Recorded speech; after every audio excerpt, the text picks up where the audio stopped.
Dis-moi, tu pousses combien au coucher? C'est la question perpétuelle que tout pratiquant de muscu s'est vu poser au moins une fois. Et d'ailleurs, beaucoup de pratiquants sont eux-mêmes obsédés par leur performance au développé couché, qui est depuis toujours le lift de référence ou l'ego lift de référence pour beaucoup de pousseurs de fonte. Dans la vidéo d'aujourd'hui, je vais donc vous partager 6 techniques à mettre en place pour enfin améliorer vos performances au fameux développé couché. Générique.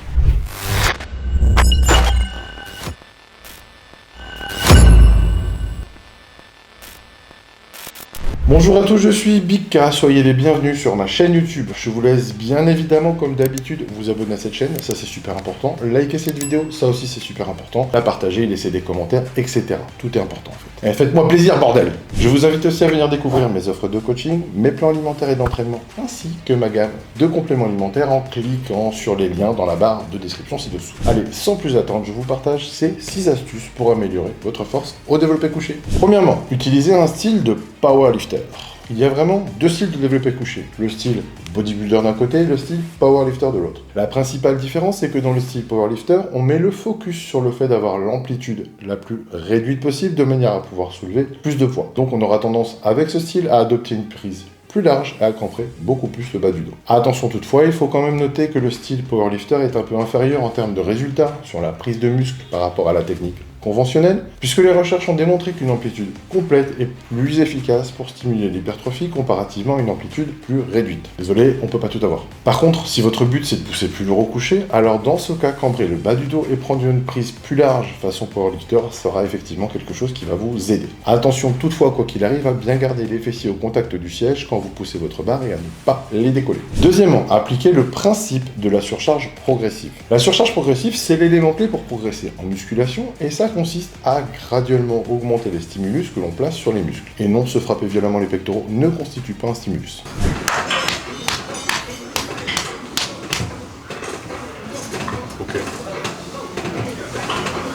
Par exemple, admettons que vous avez fait aujourd'hui dans votre séance 4 séries de 5 reps au développé couché avec 100 kg.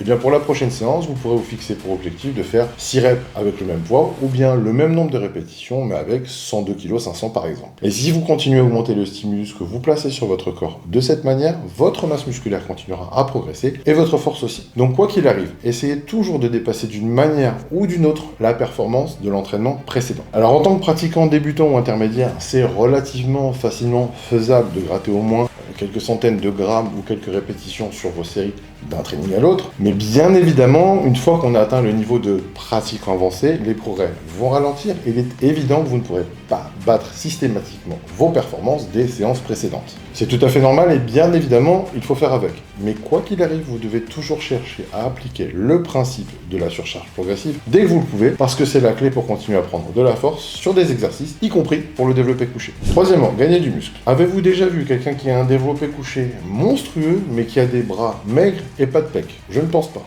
Eh bien moi non plus.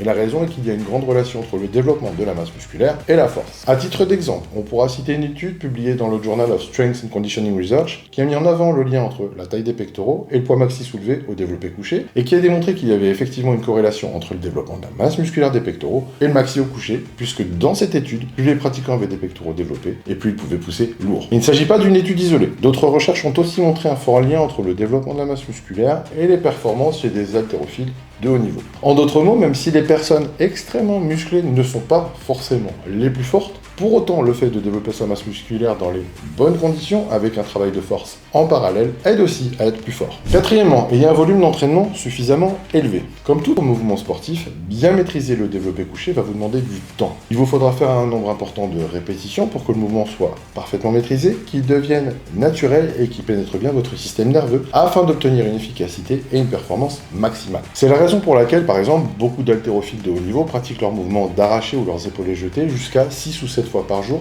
de manière à avoir une maîtrise de ces mouvements le plus proche possible de la perfection. Eh bien, c'est la même chose pour le développé couché. Si vous voulez vraiment le maîtriser, il va falloir multiplier les séances à travers la semaine. Alors bien entendu, pas 6 ou 7 fois par jour, mais par exemple, si vous ne faites du développé couché qu'une fois par semaine actuellement, il peut être bon de doubler ce rythme en alternant travail sur la force et travail sur la technique. Cinquièmement, travailler les muscles d'assistance. On le sait, une chaîne n'est jamais plus forte que son maillon le plus faible. Donc à présent, si on applique cette expression au cadre du développé couché, ça veut tout simplement simplement dire que si vous ne mettez l'emphase que sur le travail de vos pectoraux pour devenir plus fort au coucher, arrivera un moment où forcément vous ne progresserez plus. En effet, n'oubliez pas que le développé couché est un exercice polyarticulaire qui va faire intervenir plusieurs muscles. Les pectoraux, bien évidemment, comme muscles principaux, mais aussi les triceps et les épaules en muscles secondaires. Et en plus aussi, par exemple, les biceps et les trapèzes qui interviennent aussi. C'est d'ailleurs pour ça qu'après certaines séances de développé couché lourd, il peut effectivement arriver d'avoir des courbatures dans les biceps et dans le haut du dos. Pour devenir plus fort au développé couché, il faudra donc penser à voir le corps comme un ensemble qui fonctionne synergie et travailler aussi tous les muscles qui interviennent en parallèle au couché, en plus des pectoraux, pour vraiment se donner toutes les chances de devenir un excellent bencher. Et en plus, ça aura pour avantage supplémentaire de limiter le risque de blessure. Et enfin, sixième et dernier point, récupérer assez longtemps entre les séries. Une erreur que je vois beaucoup de gens faire, c'est de prendre des temps de repos trop courts tout en cherchant à développer leur force. Et c'est vrai que dans certains cas, avoir des temps de repos courts, c'est absolument pas un mal. Mais dans ce cas de figure où on cherche la prise de force, un temps de repos trop court, ça nuit tout simplement à la progression de la performance, et il faut donc allonger ces temps de repos. N'abusons pas non plus. On peut d'ailleurs à ce sujet citer une étude publiée dans le journal Sport Medicine qui a conclu qu'un temps de repos entre 3 et 5 minutes entre les séries avait produit une meilleure augmentation de la force absolue, du fait des intensités plus élevées et du volume d'entraînement supplémentaire que l'on a pu fournir grâce à ce temps de récupération. Bien entendu, pour les exercices d'assistance au développé couché, vous pourrez prendre des temps de repos plus courts. Mais quand vous faites vos séries au développé couché, visez un temps de repos minimum de 3 à 5 minutes. Maintenant, le mot de la fin qui sera juste un petit rappel. Le développé couché ne doit pas devenir une obsession. Pourquoi?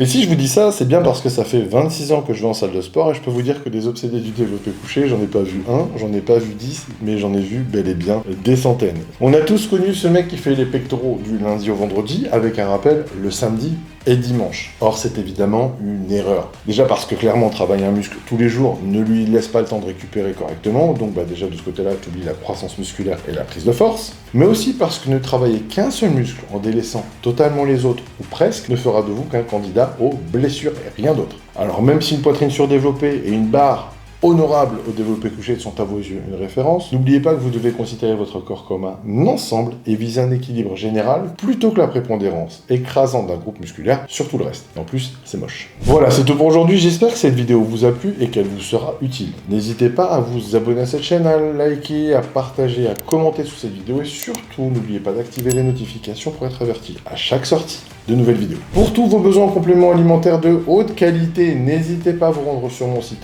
www.bikaperformance.com où vous pourrez retrouver toute ma gamme d'isolates de protéines, acides aminés, pré-workout, brûle graisse, complexes pour les articulations, etc. Pour toute information sur mes offres de coaching avec suivi, mes programmes personnalisés de diète et d'entraînement, retrouvez-moi sur mon site www.bikacoaching.com. Retrouvez-moi aussi sur Instagram et TikTok où je vous partage des conseils absolument tous les jours et mon quotidien sous le pseudo Bika-coach. Je vous dis à très bientôt pour une nouvelle vidéo.